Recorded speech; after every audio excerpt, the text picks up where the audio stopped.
সাংবাদিক ভাইয়েরা আছেন, এটা ক্ষেত্রে আপনাদেরও কিন্তু একটা বড় ভূমিকা আছে। আপনারা কিন্তু সবাইকে বলতে হবে এই শিল্পটা আমাদের জন্য কত প্রয়োজন। এইটা যদি আপনারা যদি তাদের বুঝাতে পারেন তবে কিন্তু খুব লাভ হয়। আর একটা আমি পরিশেষে একটা কথাই বলবো যে আইন শৃঙ্খলা পরিস্থিতি আপনারা কোনো অবস্থায় নিজেদের হাতে নেবেন না। আর আমি আগামীকাল থেকে আশা করব কোনো ধরনের বিশৃঙ্খলা যেন ইন্ডাস্ট্রি এলাকায় সৃষ্টি না হয়।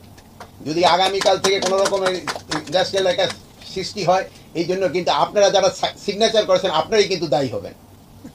আপনারা এখানে সাইন করছেন, আপনারা এটার জন্য দায়ী হবেন, এই বিশৃঙ্খলার জন্য।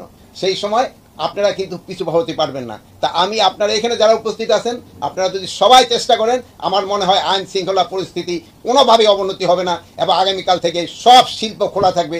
আমার ভাই বোনদের কাছে আমি এই আবেদন করছি, আপনারা সিগনেচার করলেই হবে না, আপনাদের মনে থেকে আসতে হবে যে এই শিল্প আমাকে বাঁচাতে হবে। এই শিল্পই কিন্তু আমাদের সব কিছু দিয়ে যাচ্ছে, শুধু আপনাদের না, দেশবাসীকেও দিয়ে যাচ্ছে। এটাও আমাদের মনে করবেন। এইটা কিন্তু জনগণেরও হয়ে গেছে। যদি এই শিল্পের উপরে আপনারা বলছেন যে 1.5 কোটি লোক নির্ভরশীল, আমি বলবো না, পুরো বাংলাদেশে এটার উপরে নির্ভরশীল।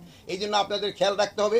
আমি আপনাদের কাছে আবার অনুরোধ করব, শিল্পটা যেন আগামীকাল ভালোভাবে চালু হয়, এই জন্য আপনারা সবাই চেষ্টা করবেন। আপনারা চেষ্টা করতেছেন এবং চেষ্টা জারি রাখবেন। আপনারা এখানে যেভাবে কমিটমেন্ট করে গেছেন, এই কমিটমেন্টটা আপনারা রাখবেন এবং আপনারা রাখলে আগামীকাল থেকে এই শিল্পটা চালু হবে এবং কোনো ধরনের বিশৃঙ্খলার সৃষ্টি হবে না। কিন্তু এরপরও যদি কোনো রকমের বিশৃঙ্খলার সৃষ্টি হয়, সেই জন্য কিন্তু আমাদের অন্যান্য ব্যবস্থা নিতে হবে, যেটা নিয়ে আমাকে কাদের জন্যই কাম্য না। আমি চাচ্ছি ভালোভাবে শৃঙ্খলভাবে কাজ হোক এবং কোনো রকমের বিশৃঙ্খল না হোক।